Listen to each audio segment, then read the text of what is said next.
예, 반갑습니다. 예, 아, 오늘 이제 누가복음을 조금 하도록 하겠습니다.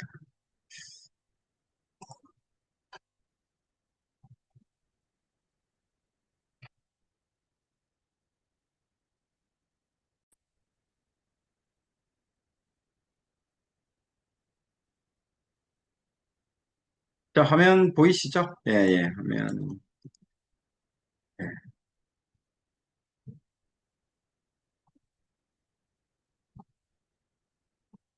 자, 저, 이제 여러분들 거의 이제 4분의 3을 다 돌아간 것 같습니다. 예, 뭐, 거의 이제 큰 물줄기들은 다 여러분들이 다 이제 하신 것 같고, 이제 조금 이제 신약 조금 남아 있는데, 좀 신약이 또, 여러분 또 쉽지 않습니다. 좀 어려운 부분들도 많기 때문에. 음, 신약에 들어갔던 부분들에 대해서 조금 나누고 이렇게 하는 것 같습니다. 구약은 말 그대로 지금 여기 적혀 있는 것처럼 옛 구차, 옛 언약, 그 맺을 약자, 약속이라는 거죠. 예, 옛날의 약속. 그리고 신약은 새로운 약속. 그러니까 구약의 약속을 이스라엘 백성들이 깨뜨렸게 됐고, 그리고 새로운 약속은 이제 하나님께서 마음으로 우리에게 주시는 약속이라는 거죠. 그래서 이 부분들에 대해서 이걸 이제 구약에서 미리 예레미야에서 하나님께서 이제 새 언약을 맺으리라라고 딱 되어 있지 않습니까? 예, 그래서 새 언약이 이제 내가 이스라엘 집과 유다 집에 새 언약을 맺겠다라고 했습니다. 이제 누가 깨뜨렸다? 그 밑에 나오죠. 그들이 내 언약을 깨뜨렸다라고. 예, 하나님이 깨뜨린 게 아니라 이스라엘 백성들이 이걸 지키지 못한다는 거죠. 네, 이걸 뭐 미리 이제 알고 계셨던 거죠. 이걸 뭐 율법을 우리가 지킬 수가 없는 거죠. 그래서 어디에 새기겠다? 이제 마음에 새기겠다. 이제 신약에 가서는 내가 너희들 마음 안에 들어가겠다라는 거죠.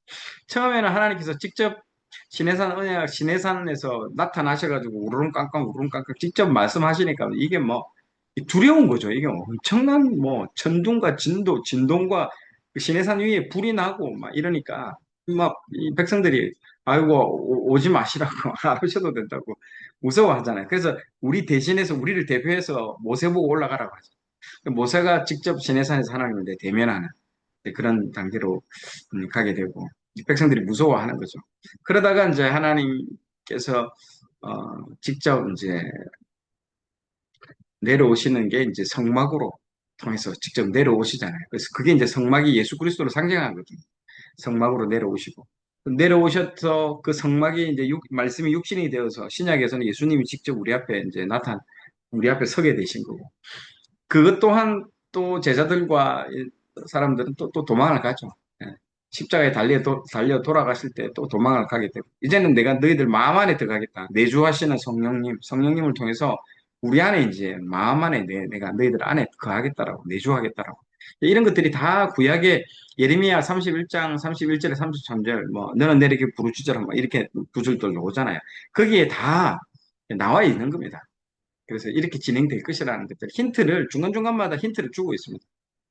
우리가 뭐 이렇게 드라마를 보면 떡밥을 이렇게 하는 것처럼 이렇게 딱 예, 미리 이제 어떤 일들이 일어날 것인가에 대한 것들은 다 알려주고 있죠. 그리고 에스겔서에도 마찬가지입니다. 에스겔서 36장 26절, 27절에서도 또 새 영을 너희 속에 두고 새 마음을 너희에게 주되 너희 육신에서 굳은 마음을 제거하고 이 굳어 있는 우리의 마음이 지금 문제인 것입니다. 그래서 제거하고 부드러운 마음을 줄 것이고 또 내 영을 너희 속에 두고 너희로 내 율법을 지키게 행하리라. 내 율법을 행하게 하리니 이제 예전에는 이 율법이 싫은 거죠. 지키기 싫은 거죠. 이 말씀이 내 안에 들어올 때 괴로운 거죠. 근데 이제는 내 마음을 하나님께서 부드러운 마음으로 바꿔 주셔가지고 정말 나 율법대로 살고 싶다. 하나님 말씀대로 내가 살고 싶다라는 소원함을 먼저 우리 가운데 부어 주시겠다는 거죠. 이게 그래서 우리 그렇게 해야만이 왜 문제가 안 되느냐? 우리의 그 자유의지를 해치지 않는다는 거죠. 하나님이 직접 내정 간섭하듯이 나타나가서 막 우리 마음을 흔들어 버리고 너 안 지키면 그냥 막 한 대 꿀만 맞고 이렇게 되면 이거 우리의 자유의지가 훼손돼 버리는 거죠. 그래서 우리 자유의지를 훼손시키지도 않으면서 하나님께서 이 일들을 이루시는 방법은 우리 마음에 뭘 주신다? 소원함을 주신다는 거죠. 그래서 우리가 삶을 살아갈 때 한번 해보고 싶다. 하나님을 위해서 내 인생을 한번 드려보고 싶다라는 마음은요, 괜히 하나님 주시는 마음. 그렇게 해서 소원함을 먼저 주신다는 거예요. 소원을요, 굉장히 소중하게 생각해요. 아, 내가 어떤 특별한 마음이 생겼다, 어떤 소원함이 든다. 그럼 그건 하나님이 주신 마음일 가능성이 많습니다, 진짜. 그거가 그렇게 해서 우리의 자유의지를 먼저 우리의 소원함을 통해서 우리가 스스로 자원해서 그걸 할 수 있게끔 만들어 주신다는 거죠. 그런 이제 그게 이제 성령의 불인 거죠. 성령의 불이 우리 안에 그 죄를 다 태워버리고 부드러운 마음, 굳어있을 마음들을 제거하고 내주하시는 성령님의 그것들이 강력하게 임재를 하게 되는 거죠. 그래서 신약에서 특별히 이제 사복음서 이후부터의 그것들은 성령님이 이제 주인공이 되시고 지금까지 이제 성령의 어떤 시대라고 이렇게 보시면 됩니다. 이제 성령의 시대는 무슨 시대냐? 우리의 마음에 이제 들어오신다는 거죠. 우리 마음에 굳어 있는 마음 그런 마음들을 제거하고 부드러운 마음을 주신다는 거죠. 그래서 이 신약의 그 약속은 더 좋은 언약, 새 언약, 영원한 언약, 해하지 않는 언약, 완전한 언약. 구약의 이제 언약들은 우리가 노력이나 우리의 뭐 어떤 그런 것들이 필요한데 이제 그런 것들이 아니라는 거죠. 실은 신약이죠. 그래서 구약 시대의 신해산 언약은요, 모세가 중재자가 되어서 세운 새로운 언약입니다. 이 언약들은. 그래서 이것은 율법대로 행하면 복을 받지만 행하지 않으면 저주가 바로 임함으로써 어떤 면에서 위험 부담이 있는 언약이죠. 사람의 행위에 따라서 복과 저주가 임하는 언약입니다. 그래서 뭐뭐 한다면 뭐 내가 너희들 뭐 축복하고 뭐 들어가도 복 받고 나가도 복 받고 뭐 이런 식의 어떤 부분들이 나오는 거죠. 그래서 신명기에 보세요. 내가 오늘 복과 저주를 너희 앞에 두나니. 근데 이것도 우리의 선택권은 우리에게 있습니다. 하나님이 우리 앞에 이걸 둔다라는 거죠. 복과 저주를 너희 앞에 둔다. 생사 화복을 우리 앞에 주는데 너희들이 선택해라는 거죠. 이게 어떤 의미냐 하면요. 이게 그 선악과와 생명나무를 중에서 너희들이 선택해라는 거죠. 근데 생명나무를 선택하지 않고 인간은 불순종함으로 말미암아 그 선악과를 선택하게 되는 거죠. 그 이후로 결과로 우리는 죄의 그 징계를 받게 되는 거죠. 그게 결과로 이 신명기 11장 26절도 마찬가지죠. 이 아담과 하와의 실패를 다시 한 번 더 우리에게 리셋을 시켜서 한 번 더 기회를 주신다는 거예요. 너희들이 복과 저주가 있는데 복을 선택해라는 거죠. 너희가 만일 내가 오늘 너희에게 명하는 너희 하나님 여호와의 명령을 들으면 복이 될 것이라고. 예. 그러지 않고 다른 신들을 따르면 저주를 받으리라고. 너희들이 선택권은 우리에게 항상 하나님 주신다는 거죠. 그래서 인생에 있어서 여러분 그 B와 D 사이에 뭐가 있다라고 얘기를 합니까? 우리 인생. 제가 옛날에 한번 얘기를 하는 것 같죠. 우리 인생은요. 뭐라고 돼 있죠? 우리 인생은 B와 D로 되어 있다. 그리고 중간에 C가 있다. 이거 뭘까요? 뭐겠까요? 이게? 예, 맞습니다. 이 B는 birth, 음, 태어나는 거, 탄생. 그리고요, 이 D는요, 죽음, death. 그 가운데 C는 뭘까요? 음, choice, 선택. 선택권을 꼭 우리에게 주신다는 거죠. 우리가 태어나서 죽을 때까지 우리가 늘 하는 거는 뭐가 있을까요? 선택만 하는 겁니다. 우리가 계속해서. 아침에 여러분, 그래서 우리가 지금 현재 있는 이 모습은 우리가 태어나서 죽을 지금까지의 어떤 선택의 결과로 우리가 지금 여기에 이 자리에 있는 거고, 내가 지금 있게 되는 모든 결과물은 이렇게 되는 거죠. 선택의 결과인 거죠. 내가 문과와 이과를 선택하고, 내가 이 남자를 선택하고, 이 여자를 선택하고, 결혼을 하고, 또 내가 물론 내가 선택한 것 같이 보이지만 실제로 예수님의 우리의 마음 가운데 주셔서 이제 선택하게 되는 거죠. 가장 좋은 선택은, 가장 위대한 다른 선택은 다 실패하는 선택 괜찮아요. 예수님만 선택하면 된다. 그 하나가 가장 중요한 선택인 거죠. 그래서 정말 이 선택이 뭘 얘기합니까? 이게 자유의지 얘기하는 거죠. 자유의지. 하나님은 이걸 훼손하지 않겠다라는 거죠. 절대로 우리의 자유의지를 그러니까 여러분들 이 자유의지, 자유라는 것은 굉장히 중요합니다. 자유민주주의에 있어서도 자유도 굉장히 중요하고, 이 자유에 대한 부분들은 가장 중요한, 하나님이 가장 하나님이 진짜 우리 자녀들 막 매가지를 끌고 막 마음껏 얘기하고 싶잖아요. 그럴 수 없다라는 거죠. 언젠가는 자녀들도 우리를 떠나서 자기들이 독자적으로 살아가야 되기 때문에 선택을 할 수 있도록 그 훈련을 계속 시켜주는 훈련이 필요합니다. 그래서 잘못된 선택을 했을 때 징계를 받는 거. 아, 내가 쓴 열매를 먹는 것도 필요한 거죠. 그걸 통해서 내가 선택이 얼마나 중요하다는 것들 깨닫게 되는 것이죠. 그래서 B, C, D라고 우리 인생은 B와 D 사이의 C다. 예, 이게 자유의지를 상당히 중요한 얘기입니다. 자유의지가 아마 성경 전체에 있어서 아주 아마 다섯 손가락 안에 들 정도로 중요한 어떤 컨셉이 이 자유의지. 이거는 깊이 고민하면 할수록 굉장합니다. 하나님도 이 자유의지를 건드리지 않습니다. 자, 예. 그리고 그러나 아브라함의 언약이나 다윗에게 주신 언약은 일방적으로 우리에게 약속해 주신 언약인 거죠. 이전에 다른 언약들은 다른 부분들이 있지만요. 이 아브라함의 언약이나 다윗에게 주신 언약은 일방적으로 하나님께서 우리에게 약속해 주신 은혜의 언약입니다. 그래서 인간 편에서는 별로 할 게 없습니다. 전혀 그냥 믿기만 하면 된다라는 그 말을 하는 거죠. 그냥 믿고 받아들이고 은혜를 누리면 하나님 은혜로 인해서 감사하게 되는 언약인 거죠. 그래서 새 언약을 구약을 알고 난 뒤에 알게 되면 우리가 얼마나 좋은 언약에 참여하고 있는지 느끼게 될 것입니다. 그래서 성경을 읽을 때 신약부터 읽으면 안 됩니다, 여러분. 이건 정말 오류입니다. 신약부터 읽으면 이 신약의 이 놀라운 이 은혜의 언약을 신약이라는 은혜의 언약을요, 값어치를 우리가 싸구려로 여기버릴 가능성이 많습니다. 그래서 구약을 읽고 신약을 읽으면, 정말 이 신약의 이 언약이 얼마나 복되고, 얼마나 귀하고, 가치가 있는 건지, 가치에 대해서 이제 깨닫게 되는 것이죠. 근데 그걸 모르게 되면, 처음부터 그냥, 은혜부터 시작하게 되면요. 굉장히 이게, 우리의 신앙이 방종을 치닫게 됩니다. 구원파가 이제 그런 데서 나온 거잖아요. 우리는 구원 열차를 올라탔다, 자유롭다, 모든 게 이제 그게 아니죠. 그래서 구약을 읽고 신약을 넘어올 때 그것들이 연결이 되어 있는 부분들이죠. 자, 그래서 정말 신약은 은혜의 책이다. 성령님께서 각 사람 안에 내주하셔서 우리에게 소원함을 먼저 주시고 지켜지지 않았던 그 율법들이 이제 율법이 안 지킬 필요가 없다라는 게 아니에요. 이제는 우리 마음 가운데 나 정말 하나님이 그 구약의 그 모든 그 율법들을 지키고 싶다라는 그 마음들이 소원함이 든대도 그리고 다 지키게 되는 하나님의 은혜, 하나님을 사랑하게 되면서 모든 것들이 다 자연스럽게 다 그냥 뭐 내가 그걸 지키려고 노력하는 게 아니라 그 상위법인 거죠. 사랑이 그 상위법입니다. 율법을 차원을 뛰어넘는 거죠. 우리가 자녀를 사랑하면 자녀가 교통사고 직전에 내 몸을 던져서 내가 죽음을 선택하고 우리 자녀를 살리는 그런 거와 마찬가지로 율법은 율법의 차원은 아주 하급의 차원인 거죠.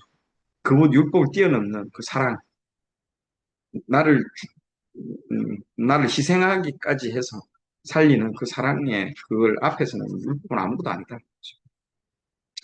그래서 은혜의 그걸 하게 됩니다. 그래서 신약의 책을 간략하게 살펴보면 구약은 39권인 반면에 신약은 27권으로 구성되어 있습니다.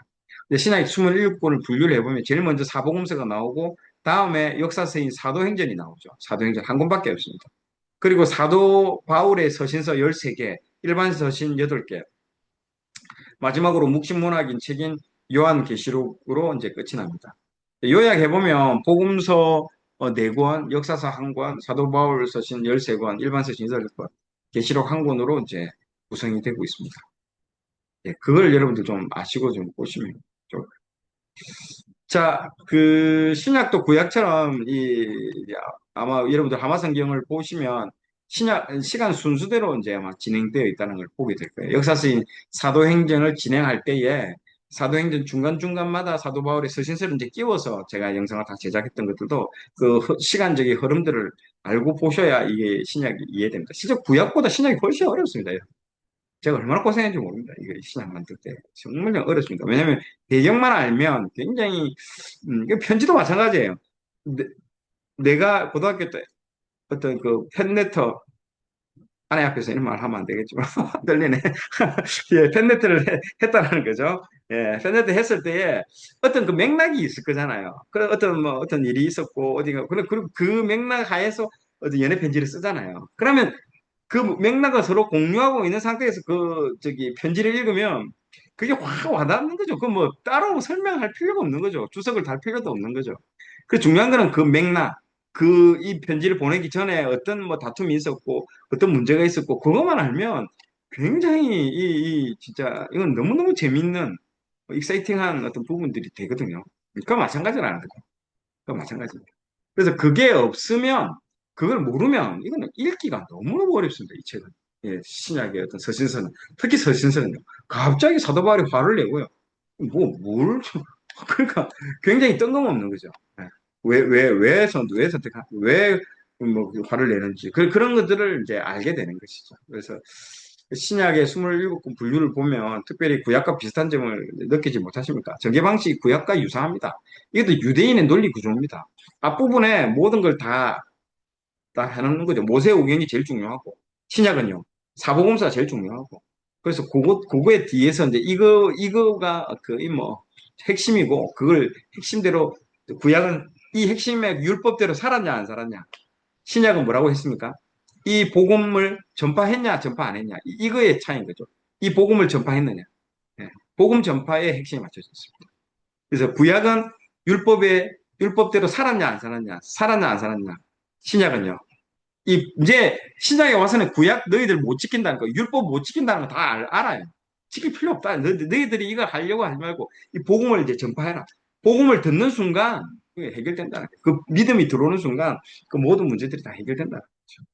그래서 이제 그 너희들 뭐 지키려고 뭐 그런 거 필요 없고 이 복음을 전파해라는 거죠. 너희들 안에만 그렇게 누리지 말고.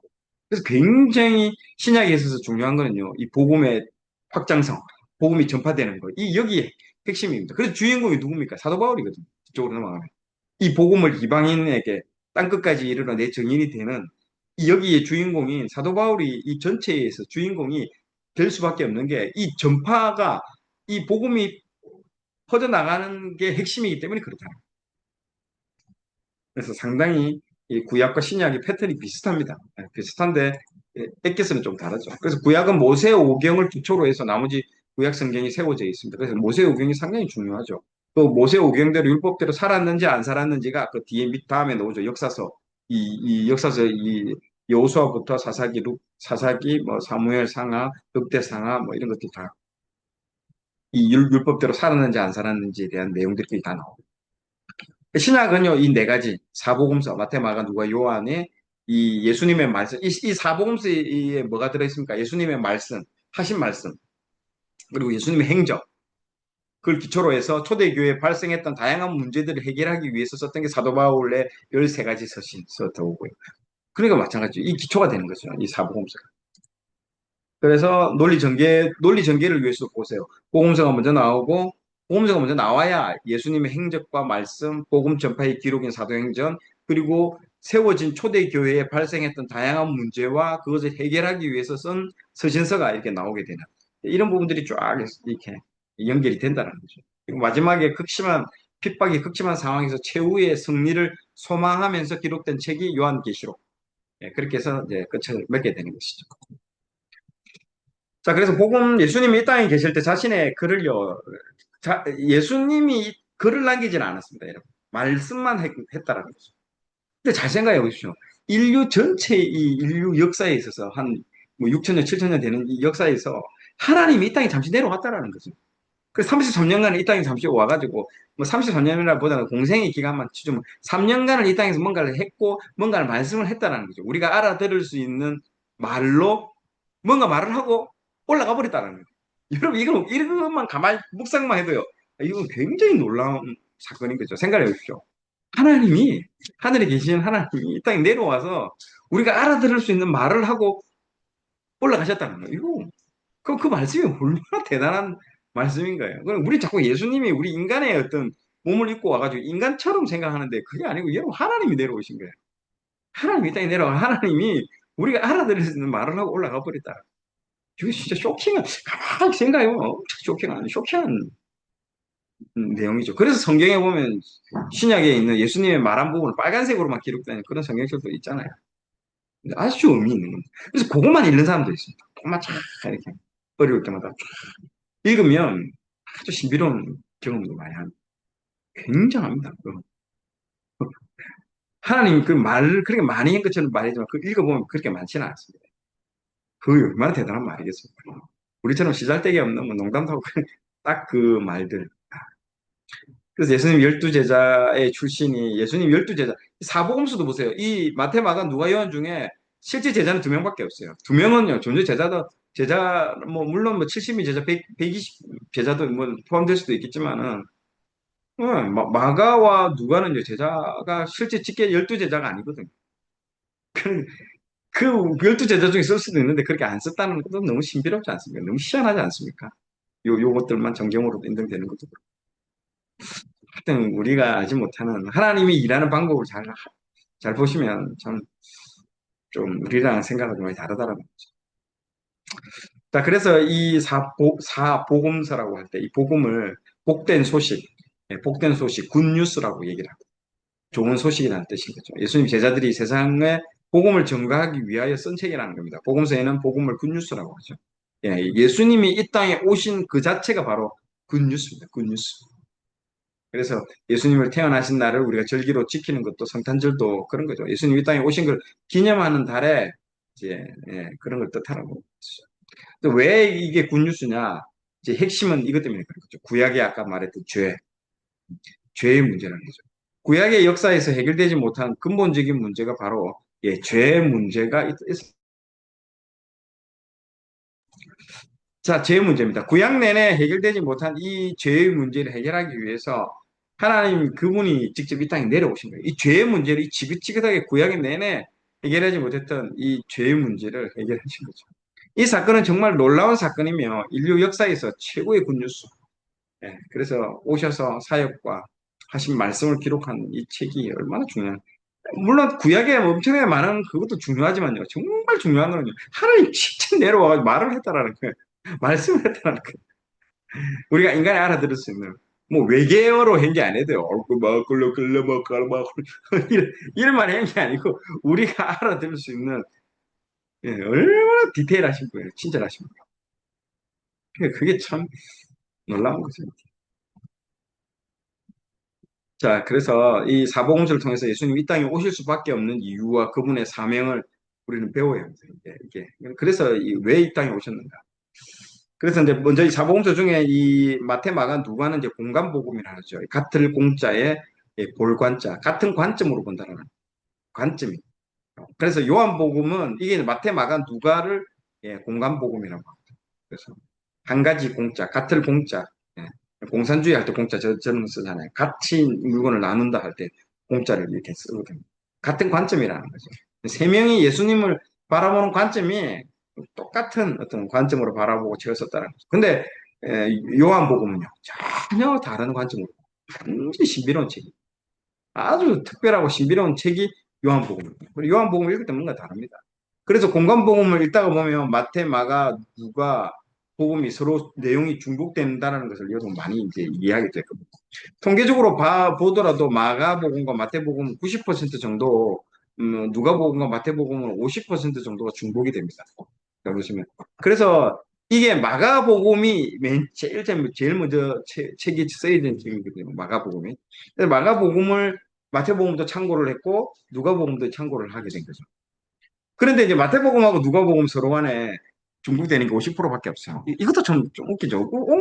이쪽이 90%인데 왜 이쪽은 50%밖에 안 되는가? 전혀 이거는 참고를 안 한 거죠.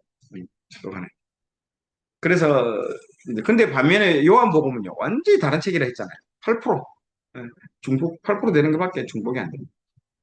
반면에 요한복음하고 다른 책을 전혀 통계만 보더라도 요한복음은요. 아주 유니크하다. 완전히 그래서 공간복음이라고 저렇게 따로 이렇게 표현을 하는 거죠.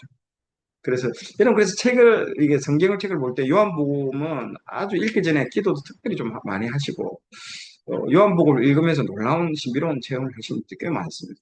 네, 진짜로 그래요. 그래서 1장 1절부터 그렇게 나오잖아요. 말씀이 육신이 되어서 이 땅에 태어났을 때 말씀으로 이 땅을 창조하셨다는 얘기하면서 말씀이 육신이 돼서 오신 분이다.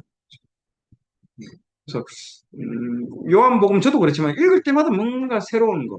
내가 왜 이걸 오늘 새롭게 요한복음이 느껴진다, 읽혀진다. 그럼 그 책이 요한복음 책.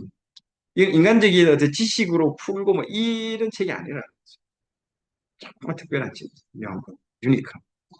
공간복음, 마테마가 누가는요 예수님의 사역과 행적에 대해서 맞추어진 책이라면 요한복음은요 예수님 말씀이 핵심입니다. 말씀.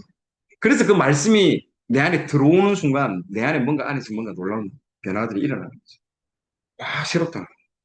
와, 이거 뭐, 와, 태어나서 처음으로 요한복음을 읽었는데요. 그동안 요한복음 엄청 읽었는데 오늘 완전히 예? 저기 소장이 완전히 새롭게 들린대요. 그런 사람이 있어요, 진짜. 통독 사경에 와서. 그 사람은 오늘 특별한 체험을 해야지.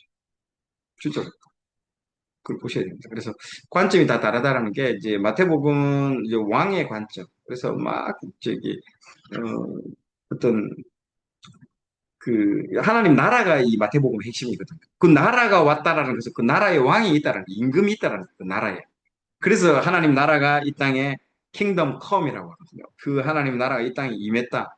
그리고 이 땅에 그 나라의 왕이신 예수 그리스도 이 땅에 오셨다라.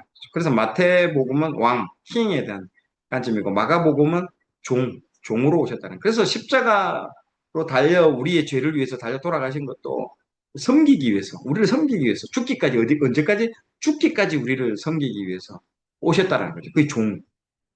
그 다음에 누가 보면 인간의 초점, 인간의 몸을 입고 이 땅에 오셨다는 거죠. 체유를 하시고, 고통을 느끼시고, 우리의 모든 것들은.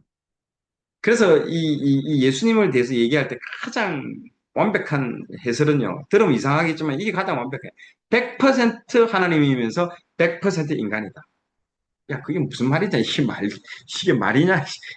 근데 그게 가장 정확합니다. 더 이상 얘기하면 이단이 돼. 100% 하나님이면서 100% 인간이다. 이거 외에는 뭐 말할 수 있는 게 아니에요. 진짜로. 아주 신비로운 부분들. 예, 이건 인간의 이성으로 이해할 수 없는 부분입니다. 자, 그래서 우리 요한복음은 관점이 하나님. 이 예수 그리스도는 누구시냐? 하나님이라는 거죠. 하나님. 그래서 이 바리새인들이 왜 예수님을 죽이려 했겠어요? 예수님 메시아라고 하면 살려준다고 해야 돼요. 아, 그래. 뭐, 구약에 오기로 했던 메시아라고 하면 문제. 근데 자기가 하나님의 아들이라고 얘기하니까 그거는 못 받아들이는 거죠. 뭐라고? 유일신 하나님 사상에 있어서 예수님이 하나님이라는 것은 삼위일체, 우리는 삼위일체라는 것도 이해를 하지만 유대인의 입장에서 삼위일체 받아들일 수 없는 거예요. 이건 죽여야 되는 이단과 같은 존재입니다, 진짜. 그래서 거기서는 안 되는 거죠. 적당하게 타협할 수 있는데, 그럼 타협할 수 있는, 진리는 타협할 수 있는 종은 그게 아니죠. 여러분 생각해보세요. 이사야가 그 예언할 때, 예수님에 대해서 임마누엘 예언할 때 보십시오. 처녀가 잉태하여 아들을 낳을 것입니다. 여러분 그렇게 했대야 돼요. 여러분 처녀가 잉태하여 아들을 낳는다. 그, 처, 그 처녀가 그 잉태하여 아들을 낳는다. 여러분 그 글에 어떻게 쓰겠습니까? 처녀가 안 하고 만약에 내가 이사야였다면 그렇게 하나님의 음성을 들었다 해도 아니 여러분 처녀가 잉태하여 아들을 낳으면 돌에 맞아 죽는데 어떻게 그걸 쓸 수 있습니까? 나는 썼을 겁니다 아마. 여자가 처녀나 여자나 똑같이 쓸 수 있잖아요. 여자가 잉태하여 아들을 낳았 이렇게 나는 쓸 가능성도 있어요. 그러면 이제 하나님한테 버립니다. 야, 왜 그대로 안 쓰고? 그러니까 그게 엄청나게 힘들어.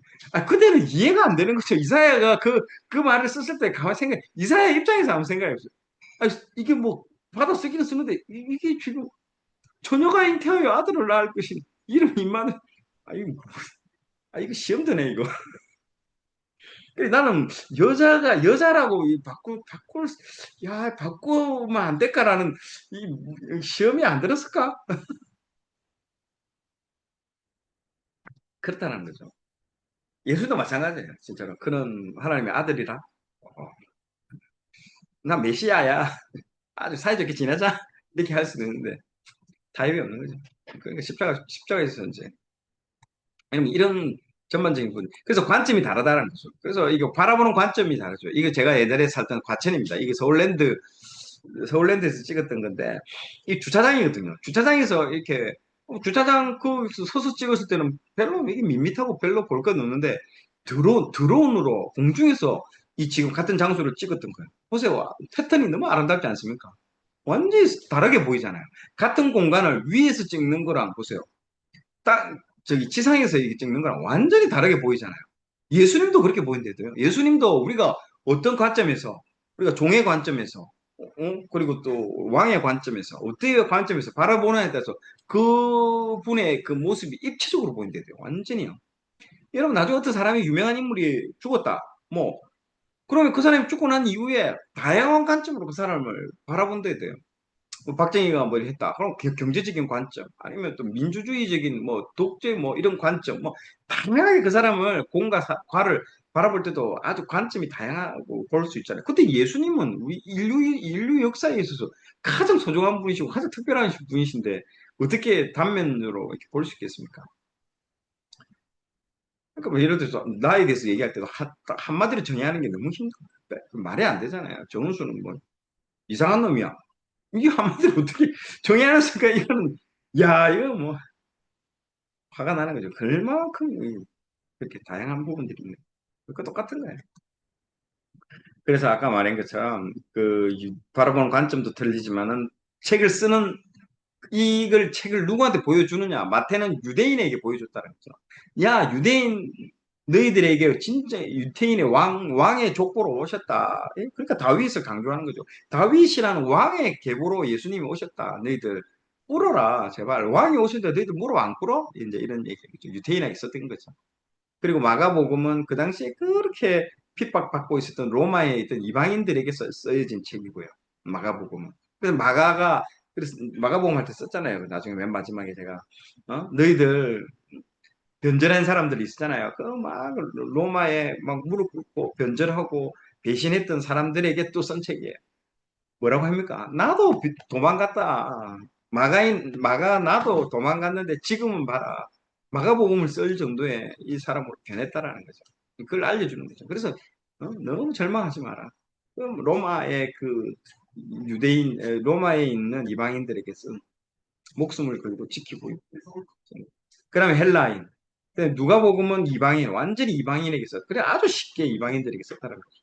그리고 요한은 전 세계인에게 이 복음서를 썼다는 거죠. 누가복음은 어떤 의미가 있는가? 예. 누가복음의 가장 큰 의미는 이 저자가 이방인이라는 거죠. 어떻게 감히 성경을 이방인이 쓸 수 있느냐? 유대인들은 받아들일 수 없거든요. 그런데 이 누가가 이방이라. 아, 이건 정말 쇼킹한 겁니다. 그것도 신약에 얼마의 분량? 4분의 1 분량을 할애했다. 이 금남의 집, 이게 이방인에게는 이거는 허용이 안 되는 유대인이 어떤 사람들입니까, 이게? 그런데 하나님이 그 이방인 헬라인인 그 누가에게 누가복음과 사도행전, 여러분 누가복음 사도행전 두께가 분량이 엄청나게 큰 책이에요. 사도행전은 그냥 신약의 전체 역사의 그 시기적으로 최고로 이 광범위한 스펙트럼이 넓은 부분이 사도행전이잖아요. 그 책을 누가에게 이렇게 허락했다라는 거죠. 상당히 참 독특한 겁니다. 오늘 읽을 때. 그래서 이 가장 많이 쓴 책이 이제 그 사도 바울이죠. 거진 뭐 4분의 1이지만 그 조금 더 많다고 볼 수 있는 거죠. 그 다음에 많이 쓴 사람이 누가, 그 다음에 이제 사도 요한이죠. 요한복음하고 요한 1, 2, 3, 서, 예, 요한계시록. 정말이죠.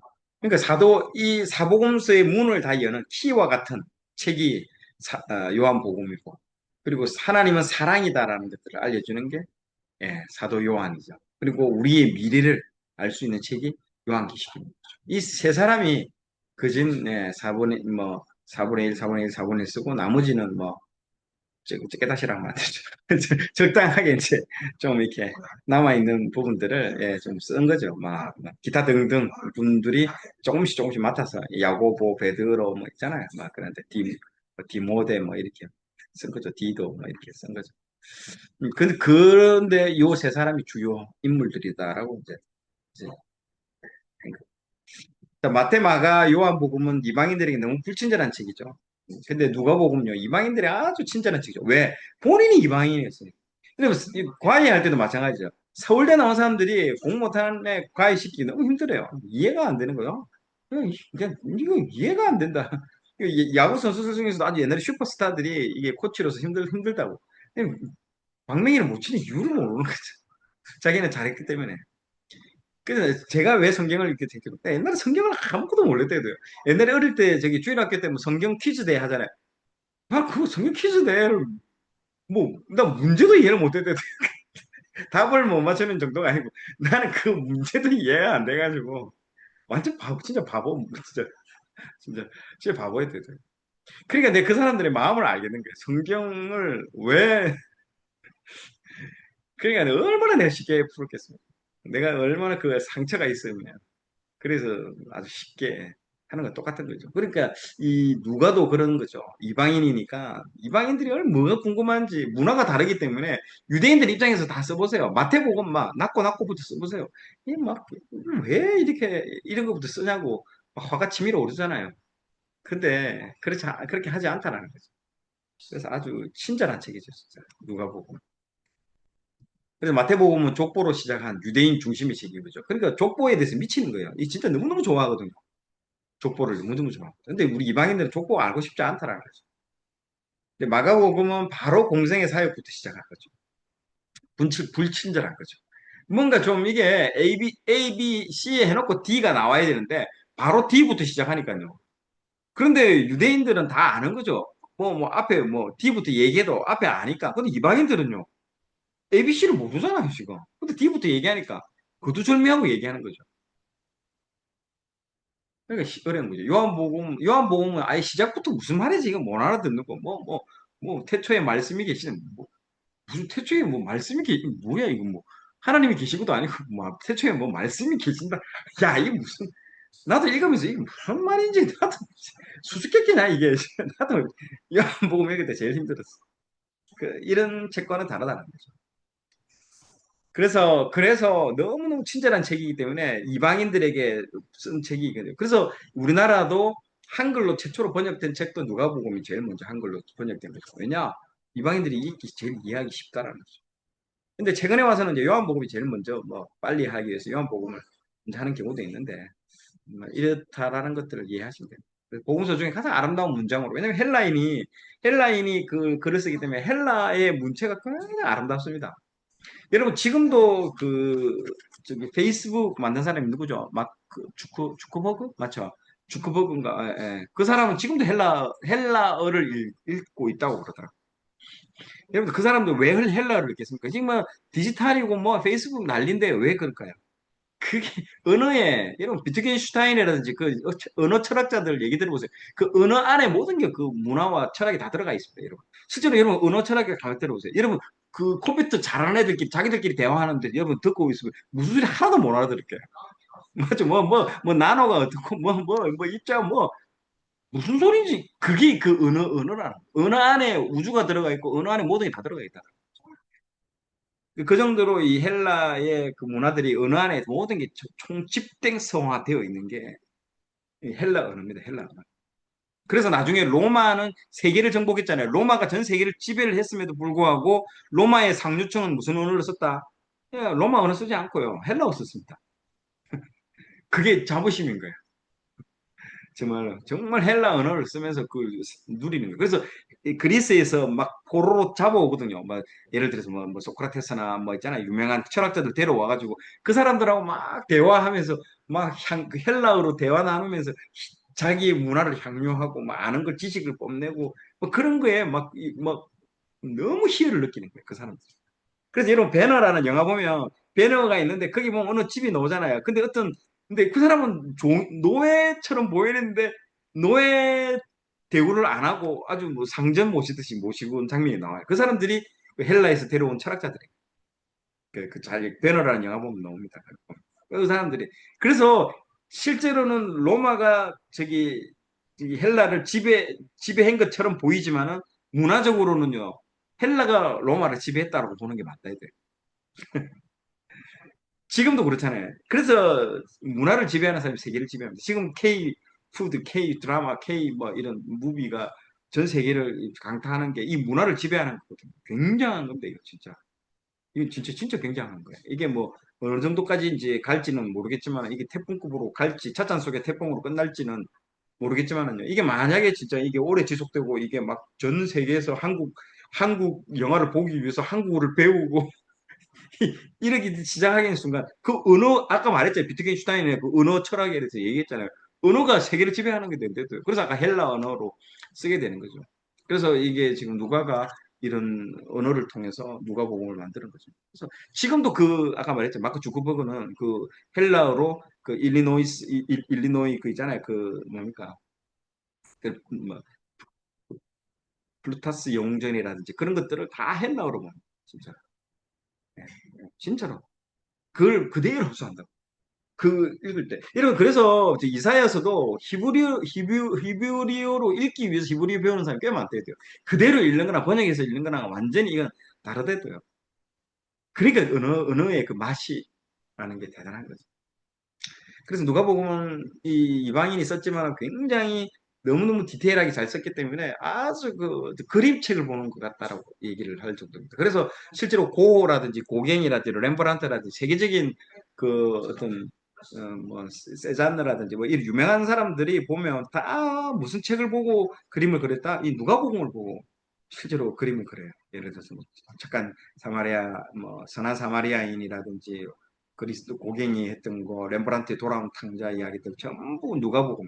아주 누가복음하고 이름 따로 나중에 보면요. 누가복음의 돌아온 탕자 이야기의 분량과 나머지의 뭐 분량하고 비교가 안 될 정도로 누가복음이 아주 길어요. 디테일하다는 거예요. 엄청 디테일하다. 그러니까 그걸 읽으면 그림이 그려지는 거죠. 그래서 회화복음이라고. 회화죠. 그래서 이제 또 누가는 의사라는 게 이제 나오죠. 골로새서에 나옵니다. 여기에 자기가 안 나오지 않죠. 예, 누가 보면 자기를 안 밝힙니다. 마태는 자기가 누군지를 밝히거든요. 세리 마태라고 마태복음을 자기를 깎아내리듯이 이렇게 쓰잖아요. 사랑받는 의사 누가 해가지고 의사라고 되어 있죠. 그래서 보통 우리가 주변에 보면 뭐 의사와 관련된 부분들 많이 나오죠. 누가병원이라든지 장윤 누가병원, 누가에 대해서 나오자, 나오죠. 제가 좋아하는 아이스크림도 누가바고요. 예. 누가에 대한 부분들이 많이 나옵니다. 그래서 왜 이게 누가 나오냐? 그 자기의 직업 때문에 그렇다는 거예요. 그래서 이 직업은 상당히 이 지필하는 데 있어서 중요한 어떤 모티브를 줍니다. 왜냐하면 질병에 대한 부분들도 상당히 구체적으로 많이 나옵니다. 누가에 보면 열병, 4장의 열병, 7장의 나병, 14장의 수종병, 뭐 이런 아주 전문적인 병이 나옵니다. 왜이 누가가 사도 바울로 만났느냐? 여러분 의과대학이 있는 버가모라고 있습니다. 버가모. 버가모라고 그 여러분 7개 요한계시록에 보면 7교회 있잖아요. 일곱 교회에 있는 중에 그 버가모가 맞을 거예요. 거기에 의과대학이 다 몰려 있어요. 아마 거기에 누가가 의대생으로 있었던 거. 그러다가 사도 바울이 막 두들겨 맞잖아요. 두들겨 맞고 너무 많이 걸어가지고 다리도 완전 짓무르고 몸이 완전히 상할 대로 상하는 거예요. 그래서 찾아간 거겠죠. 그래서 누가를 만나게 됐고 그 만남이 위대한 만남이 된 거죠. 그래서 누가도 보통 역사적인 뭐 의사인데도 이게 역사를 보는 역사관 그리고 가치관 뭐 이런 성경관 이런 것들이 완전 남달랐던 거죠. 딱 만나서 얘기를 해보니까 보통 사람이 아니라 서로 알게 된 거죠. 누가도 마찬가지죠. 그동안 자기가 만났던 사람하고 이 사도 바울은 차원이 다른 사람이고 매료가 된 거죠. 특히 헬라인들은요 엄청나게 매료가 되는 순간 무조건 따라갑니다. 예, 헬라인들은. 그래서 헬라인들은 벤치마킹을 굉장히 잘합니다. 여러분 그 히브리인들이 쓰고 있는 희년 있잖아요. 49년하고 50년째는 모든 걸 다시 돌려주는 거 있잖아요. 땅도 돌려주고 뭐 했던 희년 제도 이런 것들을 어디서 성공을 했느냐? 거기서 성공했다도요. 헬라에서 성공했습니다. 그리스가 제일 했어요. 정작 히브리인들은 신현 제도를 사용하지 않고 헬라인들이 성공해가지고 경제적 대부흥을 일으키. 헬라가. 그래서 세계적인 최강국이 된 게 이 히브리인들이 하나님의 말씀한 것들을 가만히 듣고 보니 이건 너무 합리적이고 너무 놀라운 제도거든요. 그래 한 거예요. 그래서 경제적 대부흥을 일으키게 된 거죠. 하나님이 해라는 거 자기 자식들은 안 하는데 남의 자식들이 그걸 쓰고 대부흥을 일으키게 된 것도 너무 신비로운 거죠. 자, 그래서 헬라고 그 의사는 직업적으로 정확성이 중요하죠. 그래서 뭐 임신인 것 같기도 하고 아닌 것 같기도 하고 암인 것 같기도 하고 이런 말하면 진짜 큰일 납니다. 그렇기 때문에 의사는 정확성이 중요합니다. 아주 accuracy, 정확도, 정확성 이게 굉장히 중요합니다. 정확성이. 그래서 판사, 검사, 변호사, 뭐 이런 의사 이런 사람들은 꼼꼼하고 정확하게 그래서 기록도 굉장히 정확성 있게 기록을 하는 거죠. 그래서 해부학 보세요. 레오나르도 다빈치의 이것도 이 사람도 의사거든요. 의사니까 이 인간 해부도 그림을 보세요. 얼마나 디테일하게 그리고 섬세하게 보세요. 이 기록을 남기는 거 보세요. 인간의 어떤 근육의 어떤 밀도라든지 이런 것까지 다 정확하게 보세요. 다 그리고 있대요. 이게 어디에 나타났다? 이게 누가복음에 나타난 거예요. 이게 직업병인 거죠. 책도 그렇게 직업병처럼 쓰는 거죠. 근데 말했잖아요. 이 세리 마태는 세리이기 때문에 묶음별로 쓰는 거죠. 세리가 뭡니까? 회계사잖아요. 회계는 맞죠? 이 매출액 따로 뭐 따로 뭐 따로 이렇게 묶음별로 생긴 것처럼 그렇게 한 것처럼 여기도 직업 정신이 나타나는 거죠. 또 이 누가복음의 차별화는 상당히 소외 계층에 대한 어떤 관심들이 많습니다. 이 상당히 그래서 사회적 소외 계층을 총망라해서 나오는데 그중에 누가복음 2장에 보면 이제 목동들, 목동들이 나오는데 이 목동이 제가 저기 구약에서 누구라고 했죠?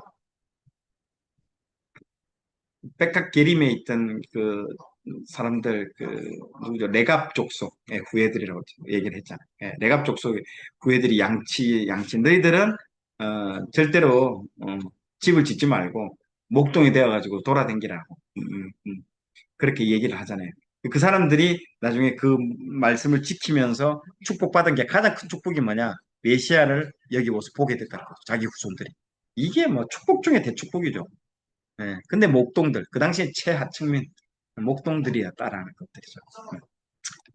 그래서 이 사람들이 더 자세하게 언급을 했고, 사회적 약자였던 또 이런 또 이 과부들에 대한 내용들, 그리고 세리들, 그 당시 왕따였던 세리들, 인자가 온 것은 잃어버린 자를 구원하게 하려 합니다. 이게 이제 누가복음의 핵심 구절입니다. 누가복음 19장 10절 적어 놓으세요. 나중에 이게 핵심의 어떤 구절들. 그래서 인간적인 부분들, 인간의 모습으로 오신 부분들이죠. 인자가 온 것은 잃어버린 자를 찾아 구원하기. 이 부분들이 그리고 또 누가는요 상당히 중요한 게 이 장소가 여러분 굉장히 중요합니다. 그래서 누가가 쓴 책에는요 이 장소를 굉장히 중요하게 여깁니다. 사도행전도 마찬가지겠고 누가와 누가복음과 사도행전을 이제 누가가 썼는데 누가복음은 갈릴리와 유대와 사마리아와 예루살렘으로 이어지게 되고요. 사도행전은요 예루살렘과 유대와 사마리아와 땅 끝까지 이르러 정일이 된다고. 요게 연결이 되는 거예요. 그래서 누가복음과 사도행전이 연결이 된다라고 보시는 게 맞습니다. 그래서 그 연결이 되는데 어디를 초점을 맞춰서 봐야 된다? 장소입니다. 그 장소에서부터 사건들이 일어나는 거예요. 그래서 그 사건들을 통해서 말을 해주고 있는 거예요. 갈릴리에서는 무슨 사건이 일어납니까? 기적을 행하고 난리 나잖아요. 거기서 막 놀라운 사람들을 고치고 유대와 사마리아는요. 도중이잖아요. 갈릴리에서 예루살렘으로 가는 도중에 일어나는 일들을 유대와 사마리아에서 일어나는 것들을 보여주고 있거든요. 유대와 사마리아에서.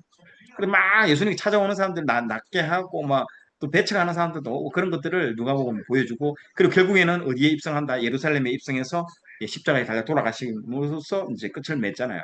근데 그걸 바톤을 이어받아 가지고 사도행전 1장 8절에 뭐라고 나옵니까? 예루살렘과 온 유대와 사마리아와 땅끝까지 이르러 내 증인이 되리라라고 얘기를 하잖아요. 그때 그 장소가 예루살렘과 유대와 사마리아 땅끝까지 이르요. 이게 왜 중요하냐? 사도행전에 보세요. 첫 번째 사도행전의 그 놀라운 그 어떤 부흥의 역사가 어디서부터 시작됩니까? 예루살렘에서 시작된대요.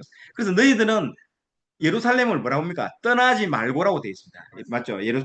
저기 사도행전 1장 6절, 8절에 보면 너희들은 예루살렘을 떠나지 말고 떠날 일이 생기는데도 떠나지 말라.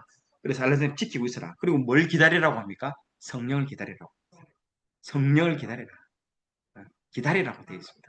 곧 내가 너희에게 좋은 걸 줄 건데 그걸 받을 때까지 기다리라고. 그래서 그걸 받자마자 이제 예루살렘이 완전히 뒤집어지는 일이 일어나잖아요.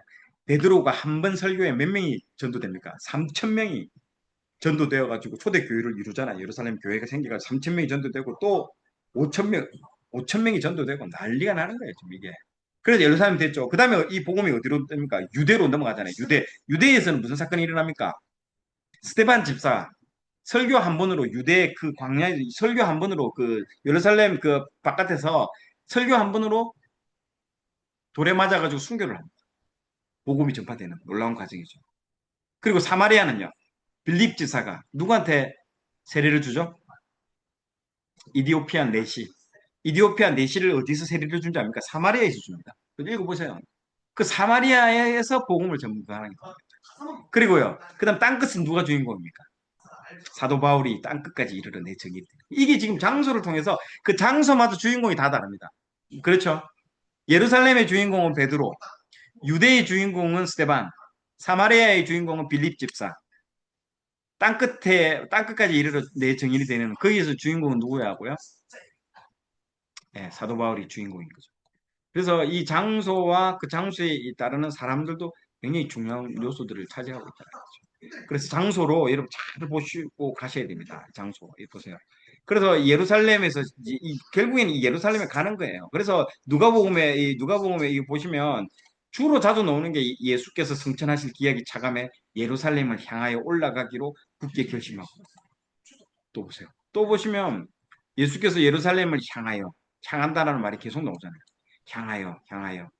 예, 향하여. 그리고 누가복음 13장 22절 예루살렘으로 여행하시더니 계속 지금 보세요. 여기서 이거는 지금 예루살렘에서 하는 얘기가 아니에요. 예루살렘에 오기 전에 갈릴리라든지 갈릴리에서 여기 갈릴리에서 예루살렘으로 이동하는 도중에서 일어나는 대사들을 지금 여기서 치고 있는 거예요. 이 대사들이 이런 대사들을 하고 있는 거예요. 그 말은 뭡니까? 여기 또 나온다. 또 여기도 보세요. 예수께서 예루살렘으로 가실 때에 보세요. 여기서 여기서 예루살렘으로 가실 때에 얘기하는 거잖아요. 사마리아와 이것도 예루살렘으로 가실 때 계속 예루살렘으로 향해서 간다라는 얘기들이 곳곳에 계속해서 또 여기 또 19절에 또 나오죠. 예수께서 이 말씀을 하시고 예루살렘을 향하여 앞서서 가시더라. 이게 뭔가 있다는 거죠. 뭘 얘기할까요? 이 예루살렘은 뭘 얘기하느냐? 예수님의 삶은요, 몸은 갈릴리에 있어도 자기의 생각은 어디에 가 있다? 예루살렘에 가 있다라는 거죠. 예루살렘은 뭘 뜻할까요? 십자가. 예루살렘 안에서 뭐가 이루어집니까? 십자가 사건이 일어난다는 거죠. 그래서 그 본인은요, 그 사명을 평생 잊지를 않는 거죠. 내가 어디 출장을 나가 딴 데 있어도 내 사명은 뭐다고요? 예, 거기에 가 있는 거죠. 십자가에 가 있는 거죠. 예수님이 사역을 지금 갈릴리에서 하고 있고 갈릴리에서 예루살렘으로 이동하는 사역 가운데 있다 하더라도 예수님의 온통 생각은 어디에 가 있다? 예루살렘에 가 있는 거야. 그 예루살렘이 뭡니까? 십자가. 한 번도 자기의 사명을 잊은 적이 없다라. 끝까지 그 자기의 사명을 놓치지 않고 간다. 우리도 그래야죠. 놓치지 않고 끝까지 간다는 거죠. 그래서 다른 복음서에는 담기지 않는 이 30가지의 이야기들이 다 여기 나옵니다. 누가는 사도 바울이 예루살렘에서 아마 누가는 사도 바울이 1차 여행, 2차 여행, 3차 여행 그 전도 여행을 다 마치고까지 다 마쳤을 때에 예루살렘 들어오자마자 바로 붙잡히잖아요. 사도 바울이 붙잡혀가지고 저기 감옥에 어디입니까? 저기 가이사라 그 감옥에 잡히고 이제 투옥되잖아요. 그때는 이제 누가는 할 일이 없잖아요. 이제 자기 모시던 사도 바울이 감옥에 갇히고 자기는 자유의 몸이 되니까 그때 이 누가가요. 마태복음, 이게 마가복음을 읽고 전체를 다 돌아가는 거예요. 이 예루살렘을 돌면서 인터뷰를 다 하는 거예요. 엄청나게 디테일했어요. 안 만나본 사람이 없을 정도로 전부 다 만나봅니다. 만나보고 그때 예수님이 무슨 얘기했고 당신은 어땠고 그때 다른 베드로 제자들은 뭘 했나 그걸 다 기록을 한 거죠. 그래서 다른 복음서에는 찾아보지 못하는 30가지의 이야기들을 다 여기서 건져내는 거예요. 그 이야기들이 뭐냐? 그 이야기가 세례 요한 이야기. 세례 요한의 탄생 기사는요 다른 복음서에 나오지가 않습니다. 제가 그때 성지순례 갔을 때 성지순례 원래 음, 테라비브에 가기로 했는데 테라비브에 무슨 사건이 터져가지고 못 가가지고 제가 간 데가 여기 이 세례 요한 생가로 이제 가서 가봐가지고 가봤는데 이 세례 요한의 기사 탄생 기사는요 엘리사벳이라든지 이런 얘기들은 여기밖에 안 나와요. 여기 누가복음 그리고 베들레헴까지 가서 예수님을 낳게 된 그런 스토리도 여기 어릴 때의 이야기들은 여기밖에 안 나오고 그리고 목자들이 와서 경배한 사건의 이야기들 그 다음에 시므온과 안나 선지자 예루살렘 성전에서 만났던 이야기, 성전에서 논쟁했던 이야기들, 뭐 이런 이야기들요. 나사렛 회당에서 처음 설교했던 이야기들, 뭐 이런 것들이 우리가 모르는 이 30가지 이야기들이 여기에 누가복음에만 다른 데서는 발견할 수 없는 얘기들이 아주 디테일한 것들이 여기에 다 담겨 있습니다. 그 중에서 엠마오로 가는 거 저번에 한번 보신 분들도 있겠지만 한번 더 보도록 하겠습니다.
놀랍죠?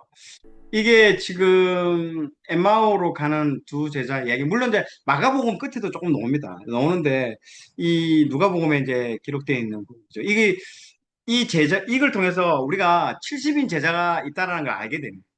실제로 12제자만 있는 걸로 다른 복음서에는 기록되어 있는데 이 누가복음을 통해서 이 두 제자가 그 70인 제자예요. 이거 여기는 안 나오지 않아요. 12제자가 아니에요. 음, 저기 글로바라고 하죠. 글로바라든지 이 두 명의 제자에 대해서 전혀 그래서 이 사람들이 예수님을 못 알아보죠.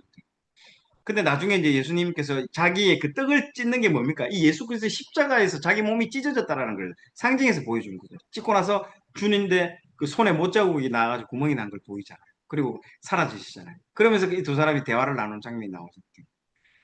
우리가 아까 그분이 우리에게 말할 때 마음이 뜨거워지지 않았냐. 그러면서 나중에 예수님이 이제 그때서 깨닫게 되는 거죠. 우리도 그렇지 않습니까? 우리가 모릅니다. 우리가 신앙하는데도 잘 모르고 신앙하는 경우가 많습니다. 나중에 대해서 알게 되고 깨닫게 되고 하나님이 그때도 우리와 함께 하셨다라는 것들 지나서 보면 알게 돼요. 그것들을 보여주는 거죠. 그 절망과 공포 가운데 있는 제자들 십자가로서 다 제자들이 70인 제자들이 다 도망가고 자기 고향으로 돌아가는 길이었죠. 예, 소망이 없다라고. 그리고 12제자들도 어부지다로, 옛날에 어부했던 어부지다로 돌아갔을 때도 직접 찾아오시잖아요. 여러분, 절대로 우리가 먼저 예수님 찾아가는 거 없습니다. 누가 찾아오십니까? 예수님 먼저 찾아온대도요.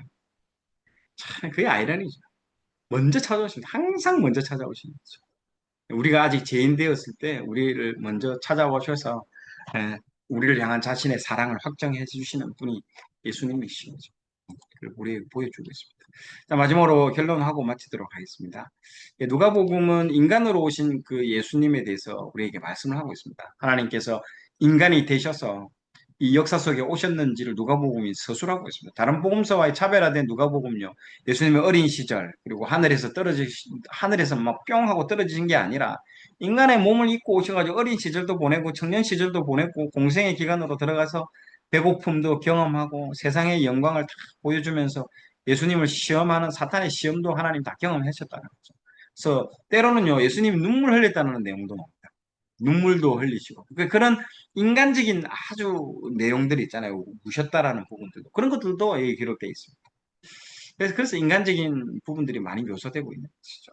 그래서 우리 인간이 당하는 절망, 그리고 제자들의 배심, 제자들에게도 버림을 당했던 것, 그리고 똑같이 아픔을 경험했다는 거죠. 인간처럼. 그리고 인간이 경험한 이 판결도 받으시고 또 고난의 십자가도 온몸으로 나는 하나님이다 너희들 하면 때려봐 뭐 십자가 맞아도 아우 시원하다 좀 더 때려봐 뭐 이런 게 아니랬는데 완전 맞으면서 찢겨졌을 때 인간이 느끼는 고통을 그대로 동일하게 느끼시는 것 같아요. 여러분들 완전히 다른 거죠. 그래서 예수님은 완벽한 인간이자 완벽한 하나님인 거죠. 그래서 언제나 우리의 구세주가 되시는 자격을 다 갖췄다는 거죠. 그래서 우리가 경험해야 될 고통을 다 함께 경험했기 때문에 그런 우리를 위로해 줄 수 있는, 체휼해 줄 수 있는 그런 분이시라는 것도 누가복음은 말을 해주고 있습니다. 그래서 예수님은 참 사람이 되셔서 우리의 죄를 위해서 온전한 희생 제물이 되어 주셨다는 거죠. 하나님은 여러분 하나님이 죽을 수 있어요 없어요? 하나님 죽을 수가 없어요. 그래서 인간의 몸 죽을 수 있는 존재는 뭡니까? 인간이 죽을 수 있는 존재라는 거죠. 그래서 인간의 몸을 입고 오셔가지고 십자가에서 달려서 죽으셔야만이 이 죄의 문제는 해결된다는 거죠. 근데 하나님의 몸으로 하나님 직접 내려오고 하나님으로서 어떻게 죽을 수가 없는데 어떻게 죽어요? 죽을 수가 없는데. 그래서 인간의 몸을 입고 오신 거예요. 죽어야 되기 때문에. 죽어야만이 죄의 문제가 해결됩니다. 구약의 제사들이 그런 거잖아요. 그래서 예수님은 참 사람이 되셔가지고 온 죄를 위한 온전한 희생 제물이 되신 거죠. 그래서 죄와 사망의 굴레에서 우리를 탈출시키기 위해서 오신 분이 예수입니다. 우리 탈출시키기 위해서. 그래서 이게 보면 누가복음 9장 31절에 변화산 사건에 보면요. 예수님과 모세와 엘리야가 나눈 말씀이죠. 그때 이 뭐라고 되어 있습니까? 영광 중에 나타나서 장차 예수께서 예루살렘에서 별세하실 것을 말할세. 저도 맨 처음에 이 구절 읽을 때 아니 예루살렘에서 뭐 십자가에서 죽을 걸 말할 때 이렇게 해야 되는데 예루살렘에서 별세라는 말을 쓰더라고요. 별세라는 말 상당히 독특합니다. 기억해서 읽어보면 별세라는 말을 쓰고 있습니다. 이 별세가 영어로는 뭐라고 되어 있냐면 엑서더스라고 나와 있습니다. 출애굽 하듯이 탈출이라는 뜻이거든요. 이 별세는 죽음을 뜻하는 거예요. 변화산에서 예수님과 모세와 엘리야가 예수님의 죽음에 대해서 말하고 있었다는 거죠. 헬라어 원문을 보면 엑소더스, 탈출이라는 말로 씁니다. 무엇에서 탈출일까요? 죄에서 탈출이라는 거죠. 그래서 예수 그리스도는 자기 백성들을 죄와 죽음에서 탈출시킬 계획을요, 모세, 엘리야, 예수님께서 변화산에서 막 담소를 나누고 계셨다라는 그 얘기를 지금 하고 있는 거예요. 그래서 예수님은 우리의 모든 것을 아시는 분인 공감자라는 것입니다. 이게 하늘 위에서 뭐 우리의 삶도 모르고 아주 멀리 떨어진 곳에서 맨날 우리를 정죄하고 야 그거밖에 못 사냐? 안타깝다 야 너희들 왜 그렇게밖에 못 살아? 그렇게 정죄하시는 분이 아니라 직접 내려와 봐서 알잖아요. 우리가 할 수 없는 존재라는 걸 체휼했다라는 거죠. 이게 대단한 겁니다, 이게. 혹시 우리가 겪은 일들 중에 여러 일들이 있을 텐데 나중에 그런 사람을 만나게 되면 돕게 이러면 된다는 거죠. 그래서 우리가 먼저 체휼하는 거죠. 하나님이 우리를 통해서 뭐 자녀 문제로 해서 고통받고 재정의 문제로 고통 먼저 받고 하면 나중에 그런 사람 똑같은 사람을 여러분 돕게 됩니다. 그게 하나님의 원리인 거죠. 먼저 우리를 그렇게 경험하게 하는 거죠. 요셉도 그러잖아요. 먼저 애굽에 보내가지고 고생을 엄청 시키잖아요. 그래서 그걸 통해서 뭘 이뤄냅니까? 이스라엘의 구원을 이루어내잖아요. 이스라엘 백성들을 구원시키기 위해서 가서 먼저 그 고생을 시키거든요. 우리도 그렇게 하는 거죠. 우리가 지금 겪고 있는 아주 특별한 어떤 어려움을 겪고 있다. 그럼 먼저 그걸 겪게 해서 나중에 이 이후에 나와 비슷한 경험, 그걸로 고통받는 사람을 돕게 하라고 하나님 먼저 우리를 그 가운데 보내신다라는 거죠. 그렇기 때문에 예수님께서 우리의 형편과 처지를 다 아신다라는 거죠. 연약한 자를 감당하고 십자가를 여러분들 감당하는 여러분들이 되시기를 축원드립니다. 아멘. 오늘 여기까지 하도록 하겠습니다. 오늘 10시가 좀 넘었죠. 죄송합니다. 또 초라했네. 짧게 해야 되는데. 감사합니다. 오늘도 기도하고